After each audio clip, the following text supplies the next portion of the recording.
In the darkest chapter of German history, during a time when incited mobs threw stones into the windows of innocent shop owners and women and children were cruelly humiliated in the open, Dietrich Bonhoeffer, a young pastor, began to speak publicly against the atrocities that the regime had produced.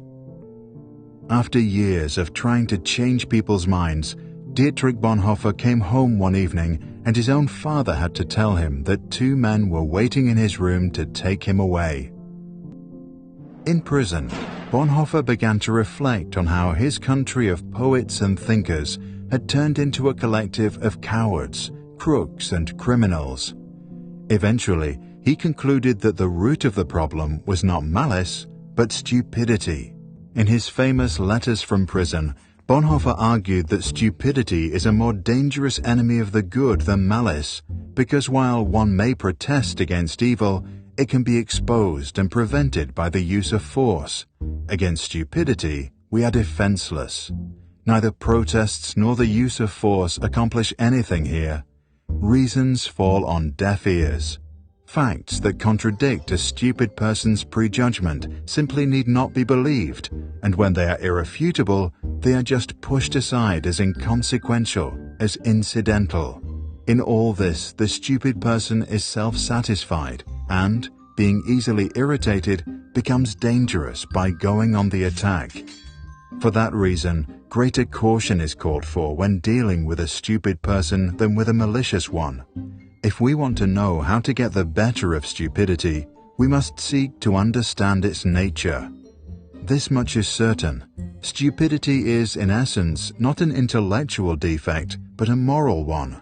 There are human beings who are remarkably agile intellectually, yet stupid, and others who are intellectually dull, yet anything but stupid. The impression one gains is not so much that stupidity is a congenital defect, but that under certain circumstances, people are made stupid, or rather, they allow this to happen to them.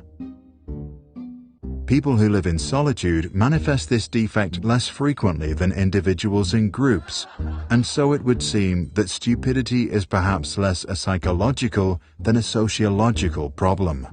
It becomes apparent that every strong upsurge of power, be it of a political or religious nature, infects a large part of humankind with stupidity, almost as if this is a sociological psychological law where the power of the one needs the stupidity of the other.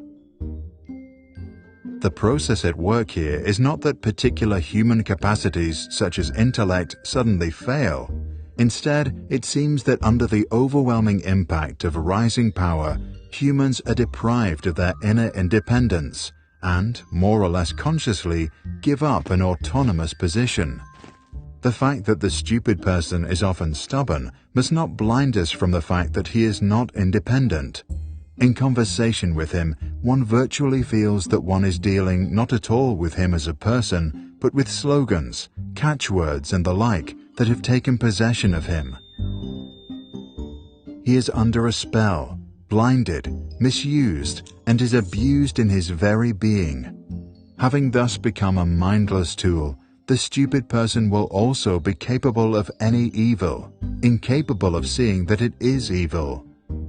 Only an act of liberation, not instruction, can overcome stupidity. Here, we must come to terms with the fact that in most cases, a genuine internal liberation becomes possible only when external liberation has preceded it.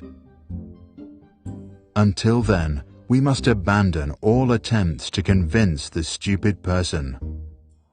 Bonhoeffer died due to his involvement in a plot against Adolf Hitler at dawn on the 9th of April 1945 at Flossenburg concentration camp, just 2 weeks before soldiers from the United States liberated the camp.